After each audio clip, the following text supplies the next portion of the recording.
top 10 Dungeons & Dragons adventures of all time. Hello, YouTube. A lot of you were asking after my top 30 adventures of Dungeons & Dragons all time. What are your top adventures, Jordan? And I was thinking about it, and I'm like, you know what? That's a really good question. I don't know. I spent some time thinking long and hard, and the problem is that although I have a lot of adventures that I have read and I enjoy, running said adventures is not, I haven't ran all of those. So I had to do a lot of thinking, but I came up with a list, and I wanted to share it with you, of my top 10 Dungeons & Dragons adventures of all time for Jordan. The PH is silent. But first, this video is sponsored by Sands of Doom. It's not every day that Mr. Rex contacts you asking for a sponsor promo on a video, and you obviously say yes. And he has a Kickstarter now that is doing very, very well. And it is an Egyptian-themed ticking clock D&D 5e adventure. Sands of Doom is a 5th edition campaign for characters 1 to 11, created by Mr. Rex. A series of prophecies has foreseen the rise of an ancient evil who will begin 10 cataclysmic plagues upon the land. Lord Amu, an ancient king, has awoken as a mummy lord and has 30,000 of his old soldiers to reconquer the land. In order to succeed in the Grand Siege, players will have to empower themselves, assist the capital city, and weaken the entire army. The art looks amazing. I love a good desert campaign. I think this is going to be super cool, and who doesn't want undead gnolls knocking? So if you're interested, check out Sands of Doom today by clicking the link in the description, and thanks again, Mr. Rex. So in all of the years of me playing Dungeons & Dragons, this was a tough one because I went over all of the adventure modules I've ran, and I thought about like one-shots and things like that, but for the most part, when I was running one-shots, it was testing something that I was writing, or it was a different system. So I had a little bit of a dilemma trying to figure out what modules I would put into a top 10 list. But we're going to cheat a little bit with 2 adventures that I have not run, but wanted to talk about. Number 10, The Tomb of Annihilation. Tomb of Annihilation came out, and this book was very influential on a lot of the campaign that I was currently running. I thought it was so interesting that we went back to Chult. I really liked this module, but here's the catch. I haven't actually ran it. I stole a lot of things from it. I really liked a lot of the mechanics and things like that, and then revisiting the temple at the end was really cool. So there's a lot of really interesting things in this. I want to run this really, really bad. It's a module that I think about a lot. And if I don't know, if I do another 5e campaign sometime down the road and players want to play, I think Tomb of Annihilation is going to be on that list. Number 9, Out of the Abyss. Here we are again. If you follow the channel, you probably know I talk about this adventure a lot. The whole fighting of giant demons running around the Underdark. I love the Drow. I love Juiblix and all the, it's just so cool, Demogorgon. And I think there's a lot of really cinematic things that happen in this adventure. And I like that the adventure is straight up like you have players start with no equipment and just absolutely nothing. And so I would be like, all right, roll up a character and then don't put down anything else, and like no equipment, no money, none of that, and sit down and let's have a game. So this is another one that I haven't ran, but I have read multiple times, and I think is a really awesome adventure, and I would like to run it sometime in the future. All right, and I promise after this, I'm actually going to talk about things that I've ran. Number 8, White Plume Mountain. I talked about White Plume Mountain in the larger video about the top 30 adventures of all time. I really like it.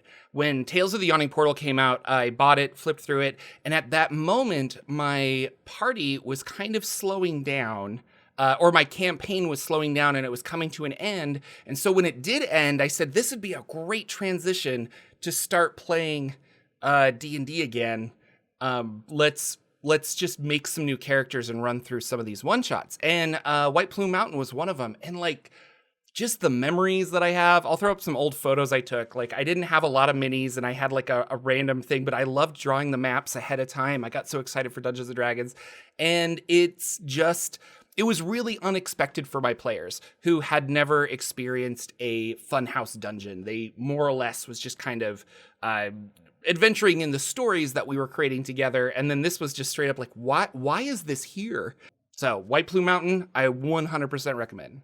Number 7, The Tomb of Horrors. The more I have run The Tomb of Horrors, I think it would be really fun as a Dungeon Crawl Classics funnel, where you have like 4 to 5 0-level characters and you're trying to get to the end. I don't know. That would be interesting. I wonder if somebody's done a conversion like that. For 5th edition, it's very survivable. When I ran this, I actually gave all of my players little like life bracelets that if they would die in the dungeon, they would lose one of their gems on their, like 3 gems on their bracelet. They would lose one of them and then reform into an alive person. And that was to prevent them from dying too quickly and also allowing them to like push and to explore. But even then, I didn't have a lot of deaths. And I think that's the 5th edition survivability of it. Rereading this after reading a lot of like old school essentials and stuff, I think that system would really get hammer home the scary death of it. But again, this adventure, Tomb of Horrors, is not meant to test your not meant to test your characters so much as your players. It's a very like players need to figure out, and players are like the human behind the character is really trying to understand and figure out the dungeon. And I think that's one of the reasons I like it. It's just iconic and super cool. I don't know. I love it. Tomb of Horrors is great. I've talked about this a lot on other stuff, and I'll put some links down below to my like further or larger video that I've done on Tomb of Horrors. So number 7, Tomb of Horrors, thumbs up. Number 6, Ghosts of Saltmarsh. This sadly was a campaign that I never got to finish because I TPK'd, like everybody died. But when this came out, I wasn't super excited for it, other than it was like the new adventure and I kind of wanted to try it out. But after running the first session, I was hooked. Get it? Like fish hook? It's, hey. It has really great maps, and partially that's because of it's an older adventure and they can kind of pull from a lot of that stuff. And this is an anthology kind of like Tales of the Yawning Portal, but it strings the adventures together much better than Tales of the Yawning Portal. I think they figured it out later on. And so you could play an individual one or you could play all of them strung together. We were going with all of them strung together, and just the boat mechanics and sailing. And I think one of the things that really set this apart for me and my players was the downtime back in Saltmarsh.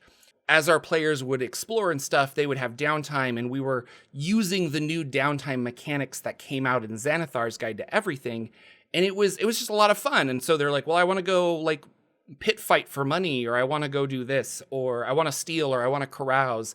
And they were able to get money during downtime for that, and then also level up and stuff. And it was just a lot of fun. And I was able to use little things that they did there as plot points later on.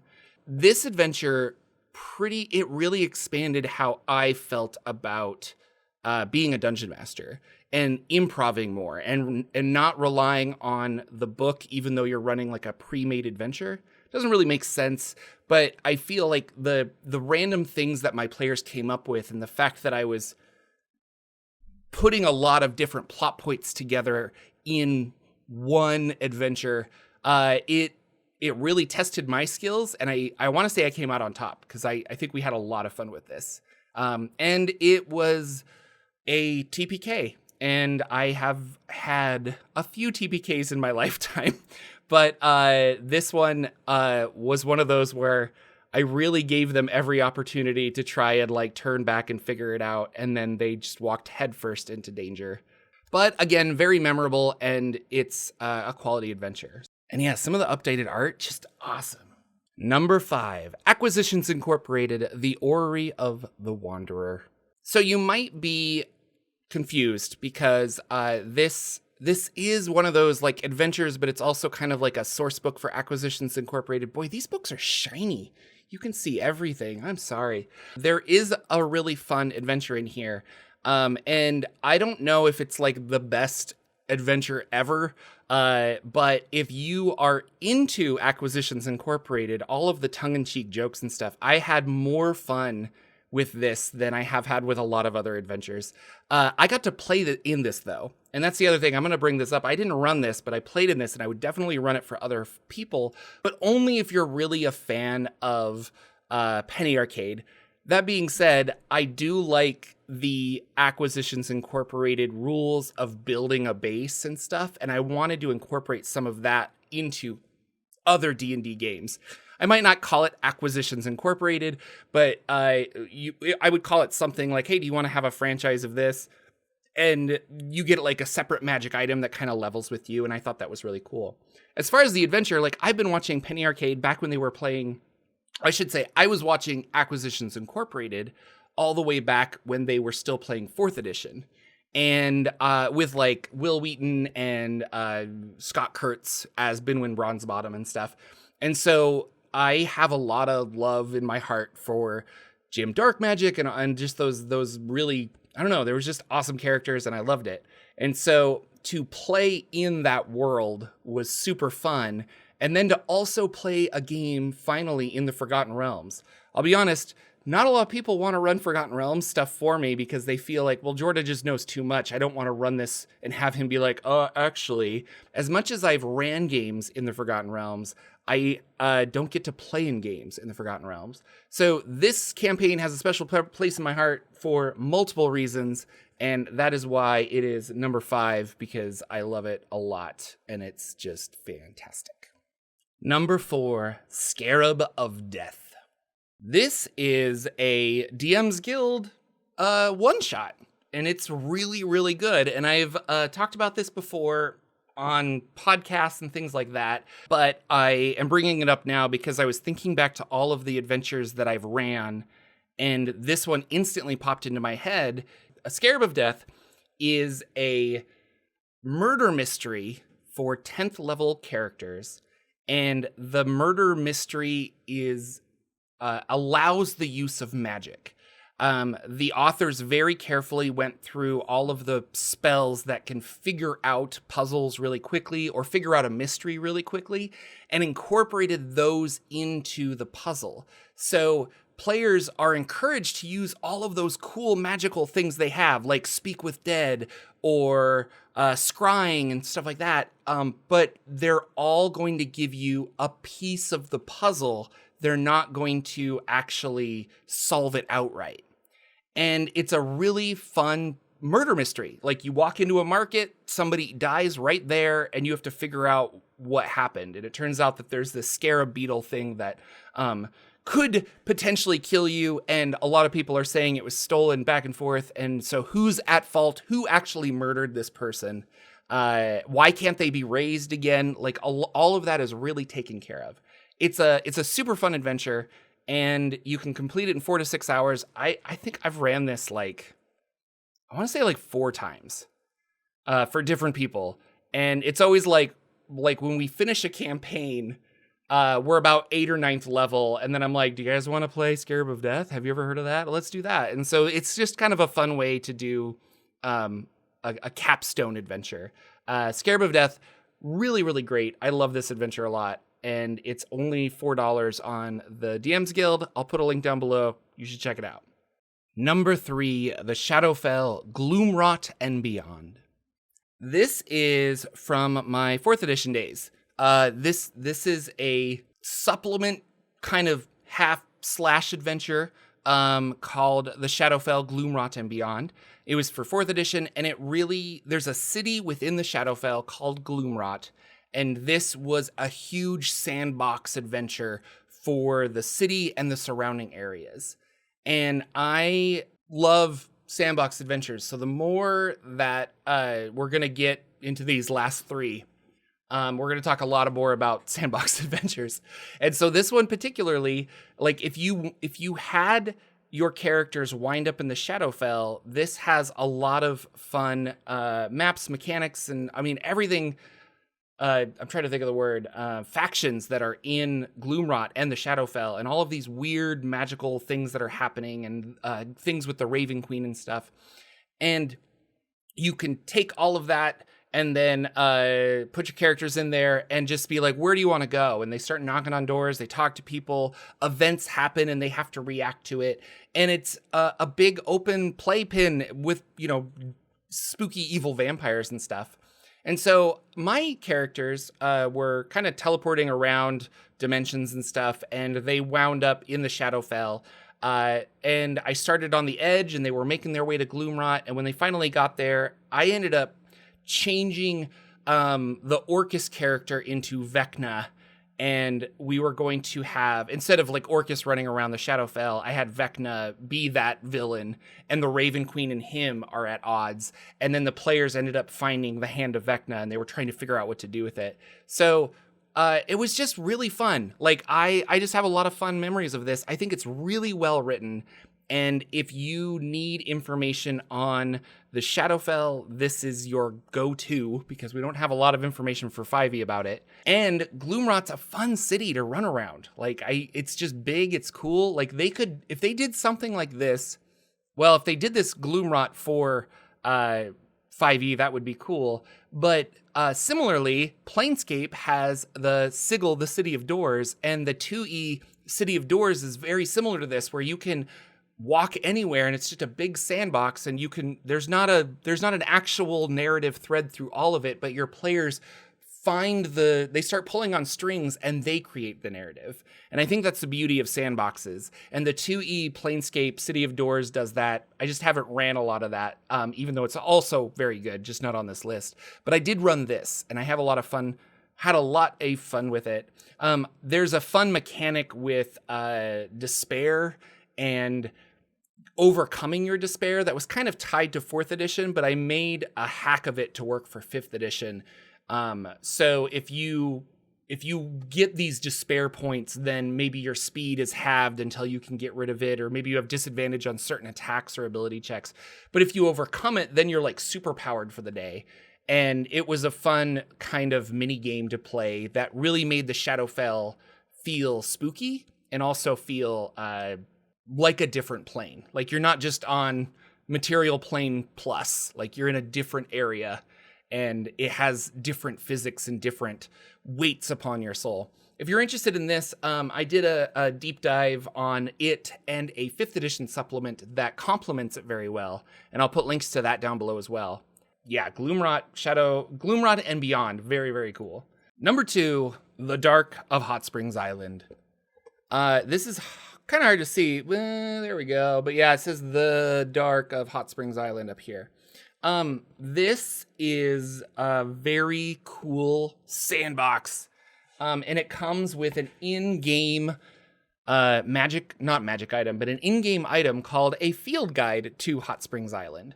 So if your players are make their way to this mysterious island, they could potentially find another adventuring party, or maybe a corpse, or maybe somebody just hands them this. And this is an in-game book that the players can like thumb through and be like, oh, like, what do I see? And it's like, oh, you see something like that. And then I'll kind of be like, as you thumb through it, you know that you should go to page 47 or something. And there will be notes and scribbles and other cool things within this book that make it feel like a journal of the island, and has information that could be both true or not true. But that's the fun of it, is like, they could either trust this or they could not trust it. And sometimes you shouldn't trust this book. And I really like that. So this is another sandbox. There isn't a main narrative, but as your players are going from hex to hex to hex, exploring this island, they're going to pull little narrative threads and figure out what they want to do. Ultimately, I've ran this twice. And the first time I ran it with Dungeons & Dragons 5th edition, and the second time I ran it is with Dungeon Crawl Classics. And it's system neutral, so you can play it with any fantasy role-playing system. It has a whole bunch of magic items in it that you will have to come up with on the fly, and monsters you also kind of have to figure out, like, okay, what kind of monster is the equivalent of this, especially for 5th edition D&D. But there are some really helpful Reddit threads where people have taken the monsters in the book and gone through and been like, here's a 5e equivalent of it. And I found that worked really well for 5e. And then digging a little further, I found the exact same things for Dungeon Crawl Classics. Somebody went through and they're like, okay, yeah, this monster feels like it would be this type of stat block for DCC. It's got really memorable NPCs, super awesome art.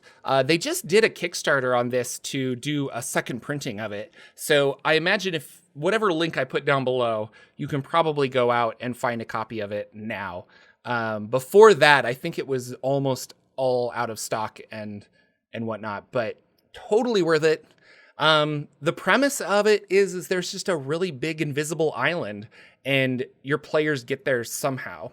I had it that one of the in-game organizations is called the Martell Company, and they're kind of also scoping out the island. So in both instances, I had the Martell Company recruit my players to explore the island, and if they find any magical items or treasure, they could turn that in for basically their freedom. But yeah, Hot Springs Island, very, very cool. It's actually 2 books. It's awesome. Number 1. Do you know what it is? Do you have any idea what it could be? Number 1, The Rod of 7 Parts.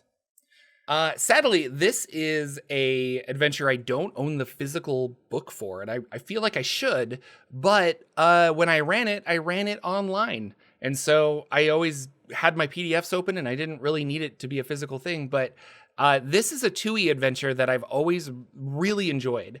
Back in my 4th edition days, I was playing 4th edition and I got a couple PDFs of 2nd edition stuff, and one of them was the box set, The Rod of 7 Parts. And I read through it and I'm like, this is awesome because it's a magic item quest framework that allows you to overlay on top of the adventure you're currently running. So I was running, I don't know, probably a home game that I was making for 4th edition. And then my players found the first piece of the magic rod, and that kind of sets in motion all of this stuff of like, oh my gosh, like there's more of this and I feel like the rod is pulling me here. So for those of you who don't know, the Rod of 7 Parts is this magical staff that is very lawful. It was created by lawful creatures to fight the forces of chaos, and on the battles of chaos versus law, the staff was impaled into a mighty monster called Miska the Wolf Spider, a very chaotic demon, and its blood ichor mixed with the rod, and the rod couldn't handle being lawful and chaotic at the same time. And so Miska was forever imprisoned and hurt and not dead, but can't get out. And the rod shattered and went every which way in the multiverse. And so you as the players, you find a random piece, and then as you find the piece, you realize that Miska the Wolf Spider's lover / the big bad of everything, the Queen of Chaos, is also looking for the rod. Because if the Queen of Chaos can get the rod, reassemble it, she can take the essence of Miska out of it and then put it back into Miska, and Miska can be freed from his prison. And so as the players are going and leveling, not only are you getting these really unique magic items, because all the rod is broken into 7 parts and they each do a different thing, but when you combine them, they do the separate thing and then a new thing being combined. And then by the end, you have one player that is in control of the rod and can just do some really amazing stuff. Wow. It's pretty great. I used this for a Forgotten Realms campaign / like planner campaign. And so if you go to Nerd Immersion's website, or if you are subscribed to my Patreon, all of the podcast links are there and you can listen to it as a podcast, but it's not the adventure as written, because this is set maybe in Greyhawk. I'm not really sure, but I took a lot of the gods and swapped them over to Forgotten Realms gods. I took a lot of the stuff of where they're going on the Sword Coast, and I made it like very Forgotten Realmsy. And then I added a couple of other things like a magical orrery that could take them to other planes of existence and stuff. And that's not necessarily in this adventure, but what I love about it is just, I don't know, I hadn't ran an adventure where they went to other planes of existence. And there's a lot of time spent on Pandemonium, and I had to research Pandemonium. So there's a lot of love about the Rod of Seven Parts for me in this. I think it's a really awesome adventure. And again, I love the idea of that framework of just like, well, your goal is to find the next piece. And the longer you don't do that, the more spider demons are going to come running after you. So it's really cool. And again, if you want to listen to I think there's 36 episodes of the Rod of Seven Parts where my players went from 5 to 11 or 12. I think they went from level 5 to level 12 playing this. And it was a blast. We had a lot of fun. What do you think? I think this was fun. This was really cool to talk about. And it got me thinking about how much I like Gloomrot, Hot Springs Island, and Rod of Seven Parts. And I think it's all because of that sandboxy kind of idea that is probably my DM style. Now, like if I'm going to pick a style, I think I like that. I like knowing a lot about a world and then having my players choose what they're interested in. And then I kind of zoom in and define that for later sessions. And all 3 of those adventures are really great for that. So let me know down in the comments below. Thank you for watching. Be sure to check out Sands of Doom by Mr. Rex over on Kickstarter. It's already funded. He's got really great art. It looks like it's a full production of books and DM screen and cards and all. He's got it all. So check it out. I think it's going to be really cool. Sounds like a fantastic villain. And as for me, I will see you all in the next video.